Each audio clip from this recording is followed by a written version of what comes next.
Okay, this is James from Fitness Basics, and I'm going to take you through a handful of functional movements in this video series. Today I'm going to be addressing the hip hinge and why it's very important. This movement is often neglected by a lot of the general population, and this is why lower back problems, lower back pain is quite common. So I want us to reintroduce and reinforce this movement pattern, the hip hinge. I'm going to teach us all about it. It's very essential for when we're picking objects up off of the ground or down below. Position yourself close to the object that you're picking up. It's going to put a lot less torque and pressure onto your lower back, as opposed to picking objects up from further away. Bring yourself close to the object, bring the hips back and pick up. So if you can move yourself close to the object, do so. If not, move the object close to your centre of gravity first and then pick up. So this practice is going to be very safe for your long-term spinal health if you can manage to do this. I'm now going to dive into some exercise cues to help move our hips and execute proper pickups. I'm now going to show you a couple of cues to help execute the hip hinge movement. Firstly, we're going to use a wall.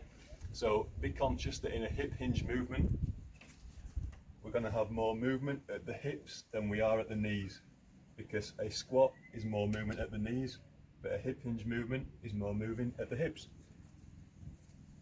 For this first cue, I'm going to stand around 6 inches in front of the wall with my knees in line with my toes.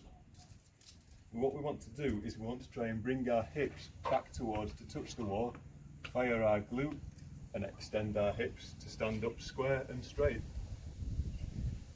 So with this movement also, I like to put my hands behind my head to stop my body bending forward, a light brace in my stomach to ensure that my spine is very straight as I bring my hips back and then extend up off as such. So I'll show it you a couple of times. So slight bend in the knees, and then all the movement is at the hips. Allow your body to come down, but don't allow your body to bend down. So keep straight. You feel a deep stretch in your hamstring here. This is loading the hamstrings and the posterior chain. And then just extend the hips back to stand square and forward. And that is movement 1. Right. Another cue that I use to teach the hip hinge is a flat post. I'm going to show you why this is ideal, because you instantly feel if you're doing the movement correct or wrong with this. I want to stand hip width apart with a slight bend in the knees.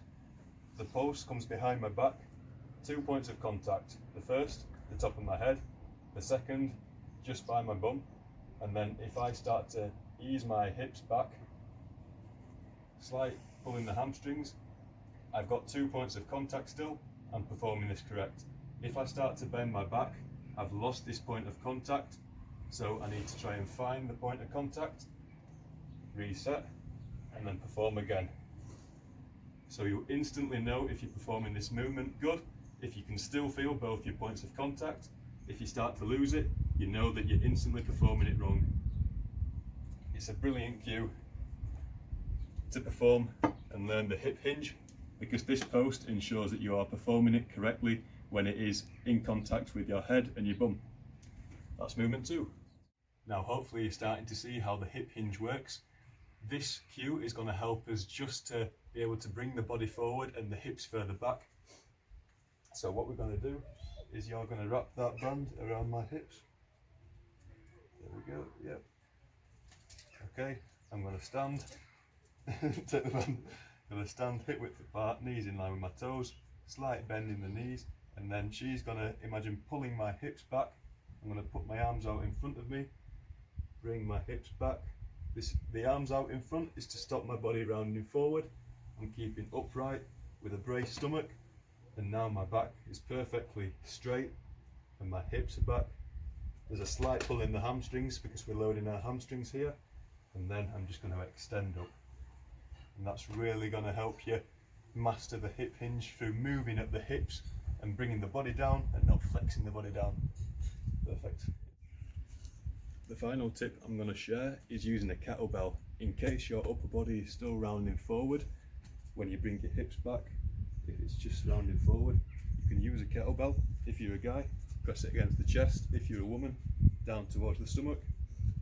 Then you just want to focus on squeezing the elbows back to keep your back firm and straight. Bend at the knees, bring the hips back, feel the pull in the hamstrings, and then extend the hips back upwards. Feel the hamstrings here. I want to use my bum to fire and ease my hips forward and straight. So that's using a kettlebell to help keep your upper back straight as you perform the hip hinge. So make sure that you practice this movement and apply it inside and outside of the gym training, just so that it's going to reduce any injury risk to your spine. Lastly, like I say, if we bring weight closer to our centre of gravity, it allows a lot less pressure on our spine, so we can pick up right from the ground in our centre of gravity. Because if we're trying to pick items up away from our centre of gravity, it's putting a lot of torque onto the spine. Bring it closer, even better, move closer. That has been the hip hinge. I'll hope to see you on the next video. Thank you.